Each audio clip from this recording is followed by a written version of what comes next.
Ayan, gawa tayo ngayon ng kimchi. Ito yung mga ingredients na gagamitin ko. Radish, pechay, pucho, para siyang, ano to siya damo, tapos, damo, parang damo. Hindi ko alam kung ano sa Tagalog. Tapos sibuyas, yung giniling na malagkit. Gawin nyo po itong tapos pag naluto na siya, ilagay dito yung chili powder para mas masarap ang kimchi. So niluto ko na po yung giniling na malagkit. Dito rin tinipimplahan ko na siya, lagyan ng asin na yun para malasa yung ito kasi yung magiging sauce ng kimchi. Pag malasa yung masarap na yung sauce ng kimchi mo, masarap yung kimchi. Ito naman yung pechay. Hiwain natin yung pechay. Alisin yung may sira. Alisin natin ko siya sa apat para lagyan ng asin. Yung asin naman, magkanaw ka ng asin sa tubig para iligo siya ganyan. Tapos lagyan ulit ng asin. Yung tubig na may asin. Kanawin.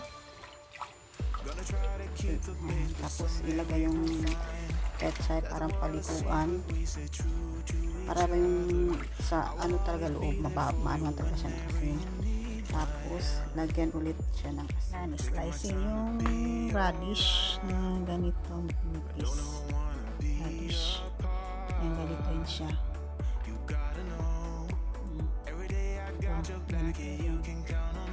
Tataas.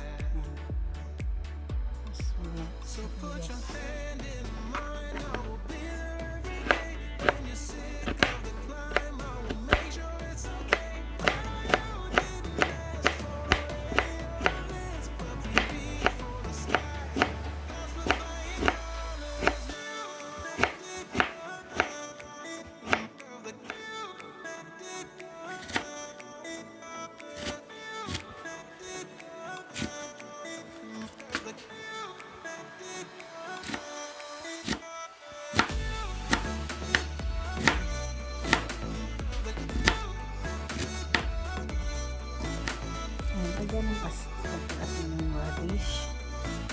Tapos ganyan siya para lumabas yung radish pa. Lumabas yung sabaw. Ganun na naman ito. Ayun lang. Parang tiga-tiga. Ayan, lumabas ang tubig. Ayan. Ang tatas niya. Ayan. Ayan. Ihalo mo lang ito sa okay. Ito na malamit na siya. Malamit siya. Ayan. Luya. Mas madali pang i-grate. Grate lang. Ayan, ganito.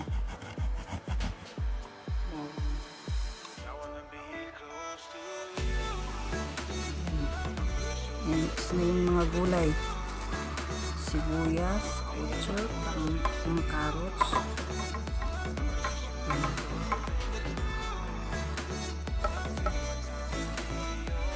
ang dami, at yung bawang, sibuyas, luya.